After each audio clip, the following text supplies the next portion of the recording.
All right, guys, welcome back to Diversified Investments. Got a different sort of box here to show you something a bit different today. Something I am a big fan of. This is not an investment class, and I'll talk about this as I open it.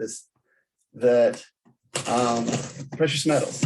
I consider precious metals not as much investment as I do wealth preservation. And what I mean by that is it's a great hedge for inflation. You can hold it physically and let just gets money out. There is no counterparty risk to it at all. And it's just gorgeous. You could buy lots of different gold. So there are two places online I buy the bulk of mine and have for years, and that is SD Bullion and APMEX. I kind of rotate back and forth depending on who I feel like buying from at the time, but yeah, one is not necessarily better than the other. They're both fantastic. It really just depends on what you're in the mood for, what you're looking for better prices, things like that. And I have a general rule that I buy one gold eagle and it's two of silver eagles once a year, and I buy a handful of extra silver eagles that I give to my nieces and nephews and children as Christmas presents, and have been doing that for years because that's what my dad did for me. Back when I was a kid, I used to get a silver eagle every year for Christmas. So it's a little thing there. It's how cool is it now that when I started this, silver was 12, 13, 14 bucks an ounce. It's 25 now, which I think is a good entry point. Considered it was 30 towards the beginning of the year. And if we keep inflating stuff away, this stuff will only go up. Remember in the 70s, we were still making silver into coins. You could get a silver quarter that was 90% constitutional silver in 1964 before we got off that standard and all that. So, it's kind of kept up with the price of gas, right? Back in the day, quarter worth of gas would get you the equivalent of 20 bucks worth of gas today. So that is kind of actually matched inflation in some respects. So this first, I just got a bunch of these airtight tubes so that I never have to buy them again for a while. I thought I only ordered one of those, but okay, here's why. Yeah, okay. Something a little bit different here. Let me pull one of these out. So this is this the gold? Yeah. This is kind of cool. John Wick.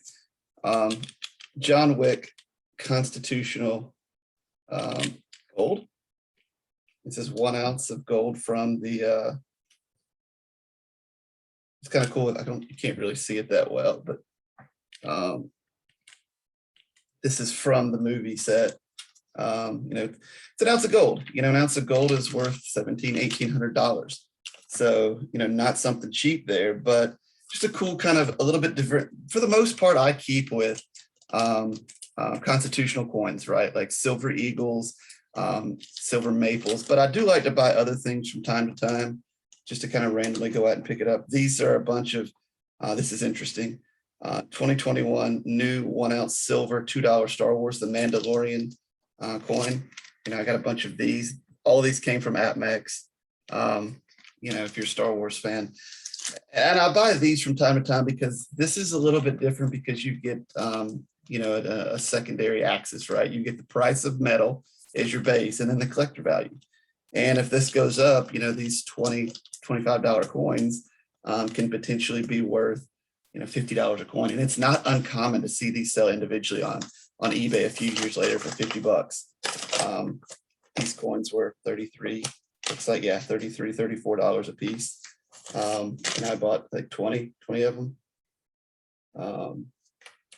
28 of them.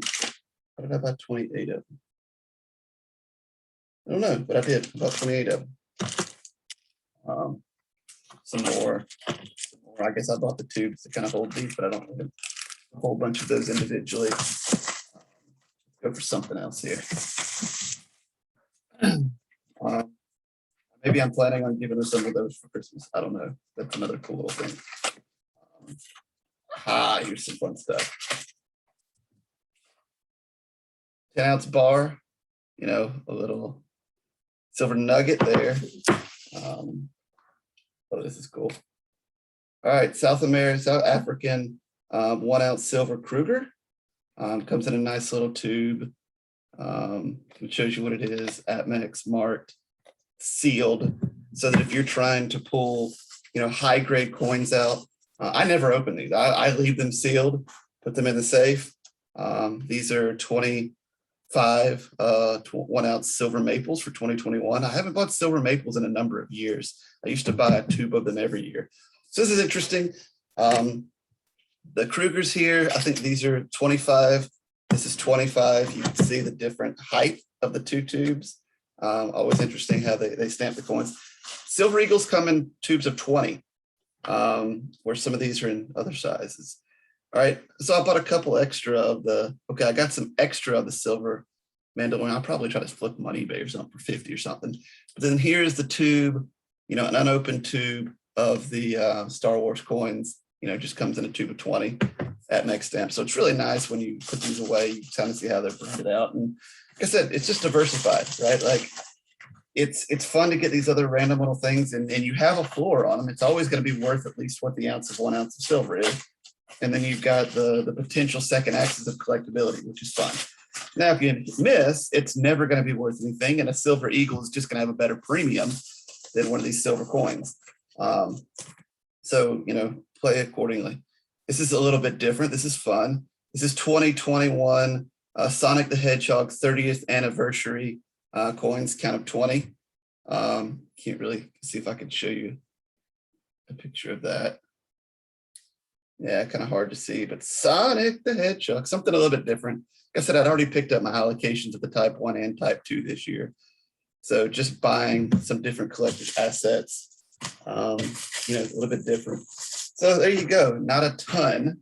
So if I can pull this down and show you guys, we got a tube of the Sonics, a tube of the Maples, a tube of the Mandalorian, and a tube of the Krugers, 10 ounce bar, and some of these random extra Star Wars coins.